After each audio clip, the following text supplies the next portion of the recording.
What is going on, YouTube and Y'all Squad? This is your boy Yocrates, and we are here to talk about Real Housewives of Miami Season 6, Episode 2. I just want to say, Gertie, I hate you because you got me in my feels. Again, I told y'all last week about family, cancer, the whole nine. So literally, I'm over here, again, I can admit I was over here crying. It's like, wow, raw emotions. Hate it.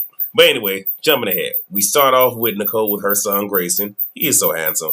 She calls Gertie and pretty much wants to do a happy hour with her clique. So it's going to be her, Nicole, Adriana, Julia, and Gertie. And it's her way of getting to the bottom of what's going on with Gertie, but also doing it amongst a safe group of people. And I'm here for it. I really am here for it. I mean, I would have even preferred had it just been a one-on-one, but again, do it with the group, and we'll get there. But I understand. Lisa and her boyfriend Jody are in Jody's house, which they make it clear that was Adriana's old house. Adriana stops by. And, Jody pretty much redid the entire place and made it more modern. Adriana throwing, slick shots, talking about, so I kind of like how it was before. I think it was better. Nobody cares. And him redoing the whole entire place, well, all the essences of you is now gone. But he does talk about, trying to expand, maybe purchasing an adjacent property, thinking about wanting Lisa to, like move in or whatever. Moving kind of fast, but hey, they like it. I love it. And then, they kind of talk about, what was going on with Gertie. We're going to get that for the next two scenes. Then we get Larsa, Kiki, and Alexia. They're working out. And, they're actually working out. Now, are they doing cardio working out where it's beads of sweat? No. But, oh, no, they was doing some working out. The girls wonder, what was going on with Alexia. And they want to know, okay, well, is it one particular person that maybe Todd did not want to be around? And she says no, but Alexia just throws out Adriana, making it clear there's still problems there. And then Kiki being messy, and again, I got it. Their friends are doing, and it's a show, but being messy and pretty much, shares what Adriana said about Todd, financial status, and enabling Alexia. Now, obviously, this is going to come up soon, more than likely, next episode. So, but again, we got to keep this mess rolling, right? And let's see. And Marisol FaceTimes them and lets them know that she's having a gay brunch that she's doing, and she invites them. And because Julia came at her neck, obviously Julia isn't coming. So pretty much we see the divide in the group. It's clear. So that's how the group is. You got this clique, you got the other clique. Boom, got it. So we get Larsa with Marcus. I'm going to keep it a buck with you. I'm not going to talk much about this because it is literally given stunts and shows. And it happens a lot in Hollywood where two people will get together, create some buzz around them. Typically, more often than not, if they have projects or whatnot, or, to get some hype going, and then they amicably, split. And then that's that. That's what this is giving me. There's no, and it would be different if it was convincing. It's not. So I'm really not going to talk about them much, okay? Because all that we know is they're doing a podcast with I don't care. We get Lisa, she's going to the courthouse. Her lawyer calls her and pretty much said, oh, you can turn around. Lenny has pretty much agreed to, the terms of the whole temporary support. And yeah, so there's a win. Good stuff. Lenny's making it difficult, is what it is. And yar. I'm gonna just leave it there. So okay. Next we get Marisol and her brunch. And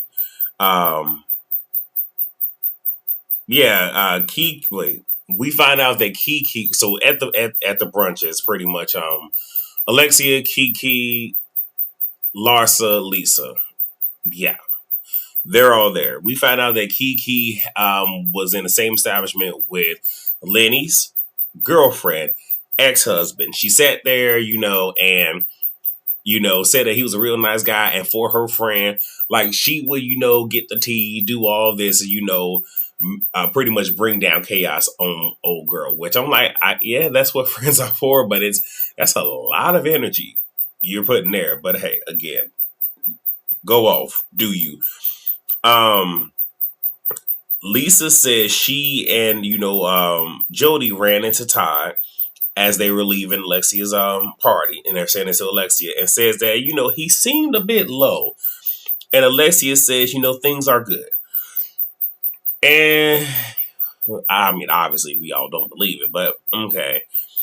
And I don't care about Larsa, and Kiki wants to make sure with Lisa that Jody isn't going to be a rebound project. Like that's her main concern is like because a lot of them feel like she should have taken time to be with herself, to process everything, to really, do the deep work, the shadow work, heal from everything that is going on with Lenny, become whole so you can then give the best of you to somebody else. But again, she like it. I love it. Now we're getting Nicole's happy hour. So we have Nicole, Julia, Adriana, and Gertie. So Emilio Esteban greets the ladies because Adriana's there. Adriana's doing music. So, his wife is like, oh, I think that might be her. He goes over. Now, this right here should have just made it clear which event is popping more. Like, you have a legendary producer. Like, okay, yeah. So Adriana says that, she did see Todd at the end of the party and pretty much apologized, if it was her, this and the third.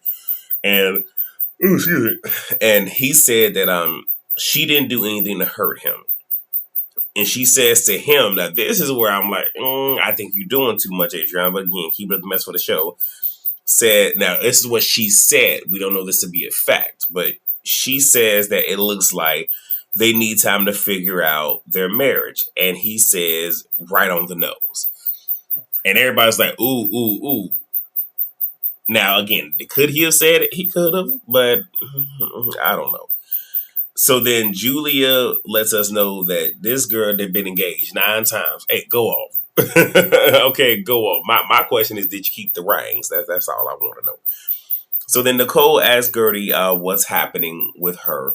And Gertie mentions, Larsa was being aggressive and this and that and this and that. The lead and like leading into it, which for me, I'm just like, because I'm looking at Gertie, just like, girl, you don't just tell us what it is.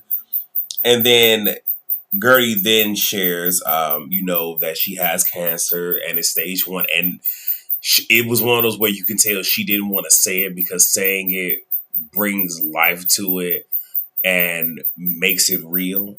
And that's not what she wanted to do. And I'm just going to say it, and says it.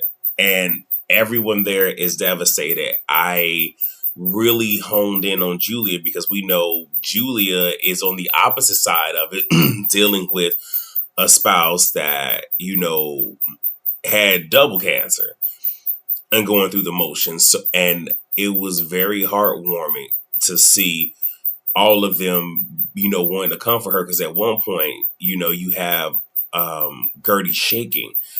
And Adriana went to touch her, and Gertie's just like, when I'm emotional like this, like, please don't touch me. Like, like, it's just like, kind of like, let me work through this, let me do it. And then eventually they hold hand. No, her and Nicole hold hands. She hugs Adriana. And then you have Gertie saying how, like, she worries for Russell because, of everything that's going on. And Julie's just like, don't worry about Russell. And Gertie's just like, if I don't, then who will? And it's that whole thing of that's what Gertie's clinging to, because she's clinging to what she feels that she's going to lose the most. And Julie is just letting her know, like, he will be fine. You need to worry about you. I, better than anybody, understands what Russell may end up enduring because, hey, been there, done that, got the t-shirt. And I think what would be beneficial for Gertie would be having Julia and Russell to sit down and they share stories, and then also her talk with Martina. And you know what I'm saying? Like one of those where having someone, having a couple that has already gone through it or still like going through it, like at the very tail end, that can help.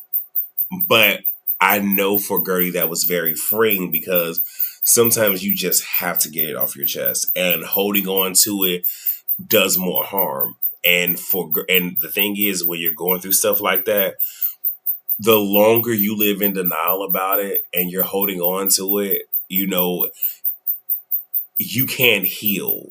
You can't even like, because you don't want to admit I have cancer. You don't want to admit that. So because you don't want to admit it, you're not going to seek treatment. And the longer you do that, obviously with something like cancer, the worse that it's going to get because you don't want to accept the fact like I have this debilitating, you know, thing going on with me. I don't want to give life to it. I don't want to give credence to it and all this other stuff.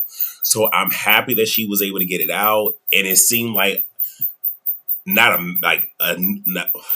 it's still heavy on her, but enough of the weight is off to where she was even able to crack a joke saying how she had asked Russell, what if they, you know, play around with the breast and one nipple was pointing down, and it's just laughing. And Julie even says, I'm so happy that you can make a joke about this. So good stuff there. So we get Alexia and Todd. We find out that Peter is living close by them and she still wants to get groceries for him and whatnot. And Todd's is like, he's 30. And Alexia, well, you know, men need more help than women, is you're making an excuse. But she's saying that she's working on letting go. I hope so. And I really hope to not really have to see Peter's racist ass. I really don't need to see this deplorable human being. Really don't need to see it. Him at all. Frankie, cool. We keep Frankie. The other one, trash. Throw him away. Todd talks about the party and how, you know, they would have, like, because Alexia was saying how, in essence, she was trying to get ahead of the story. Just like say everything of what it is. No, we're not getting divorced. This is this, da da da da. And Todd even said, like, I get it, because let's keep it a bug. If we were on the opposite side on the way home, we would have been talking cash money. So I get it. I understand it. I can appreciate Todd's honesty in that moment.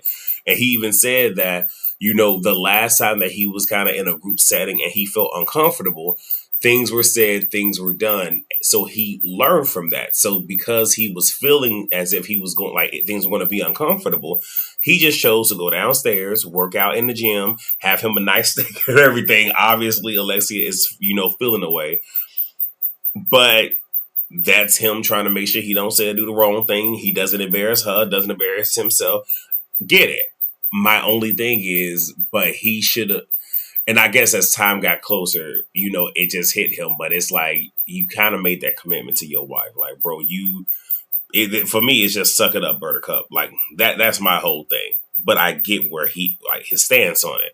One of the producers asked her in an interview, have you ever bailed on Todd? You know, so pretty much him having an important event that's supporting him, have you ever bailed on him? She said never. And that right there is letting you know there are cracks in the foundation. And he even makes a joke because he gets up, they kiss. He's like, oh, look at all this lipstick you got on me. She's like, yeah, I'm marking my territory. He's like, yeah, you should have just pissed on me. And it was one of those where I was just like, I get it, but sir. And even Alexia laughed and then made his face, so I cannot believe. So it's clear, trouble in paradise. So we shall see. And then we end with Larsa and Gertie. I'm going to be very honest. This interaction had me I didn't really say how confused I was with my Real Housewives of Beverly Hills review with Sutton trying to explain whatever was going on with her, because that had me baffled and confused. And I hope I explained that to the best of my abilities. This had me even more confused.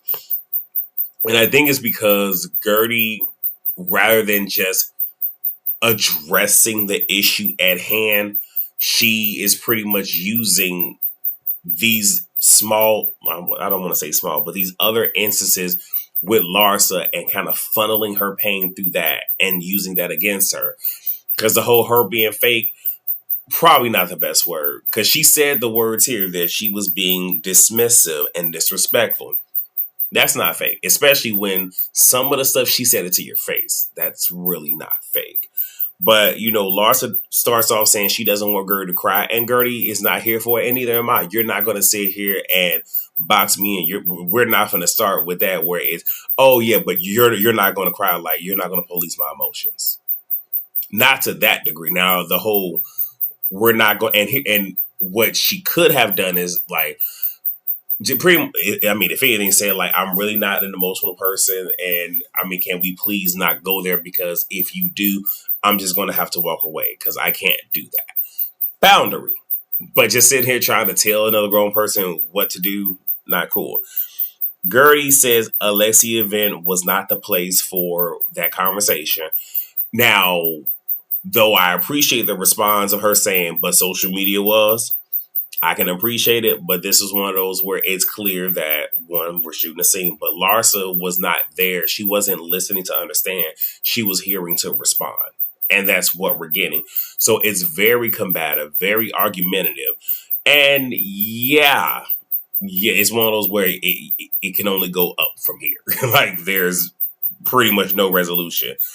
And then Gertie says you're being disrespectful and dismissive. Larsa says she doesn't understand and you're using too many words. The way that Larsa talks when it comes to Gertie, it's something about it that just does not sit right in my feels. That's all I'm gonna say. It seems very racial. It seems very colorist. I'm just gonna say it seems very much that when it comes to Gertie, and I don't like it. Just gonna say that. Hopefully I'm wrong. So then Gertie says, Larsa needs to create and she's emotional at this point, says Larsa needs to create a space where people can be open. Now, that's saying a whole lot, and I get it. I think you expecting way too much from Larsa, but I do get that's her trying to say, like, if we're cool and whatnot, like, you need to do a better job of making it to where people can, be open with you. But again, Larsa is fake. She's plastic. You're not going to get much from her. Everything is pretty much going to be very, very surface, and she's very self-centered. That's Larsa. Unfortunately, it's if you want to be close to her, you just kind of have to accept that's who she is and that's how she is, unfortunately. And then Larsa being very, very dismissive, very, very passive aggressive. No, I'm sorry. She first says, "Are you really doing this right now?" Because Gertie is getting emotional, and she says, "Larsa, please be patient with me." And I think this is where Gertie was ready to just be like, "This is what it is." And this is where Larsa lost her and lost me and said, do you want me to start crying and telling you about everything that's going on in my life? Nasty. And then, Gertie's like, you know what? We're done. And now Larsa says, what are you crying about? I apologize to you. Baby, what was the apology? But again, this is what Larsa does. And she's a one-trick pony. Or I bet he had to quote Kenya D. Moore, you're a one-trick pony. No, you're just a trick. But anyway, that is all that I have. Because like I said, if I stay here any longer, I'm going to be like I was with the Beverly Hills review and about ready to sit here and go off. And I don't need that. I need my sensibilities. So with that being said, y'all, that's all that I have for you. If you haven't watched the Beverly Hills review, please watch that. Potomac, again, if the cable is cabling, you'll get it tonight. If not tomorrow, and hopefully before I leave to go work out, because like I said, I'm going to work out and then I'm going right into work, because I won't have enough time to like watch it and review it before the panel. Also with the panel, it will be on Giving You the Real Tease channel. So yeah, make sure you're there tomorrow, because y'all know we gonna cut the food. Y'all know we is. That's what we do. And yeah, I will see you all then. So please rate, comment, subscribe, and share. I will see you all for the next video. Peace out.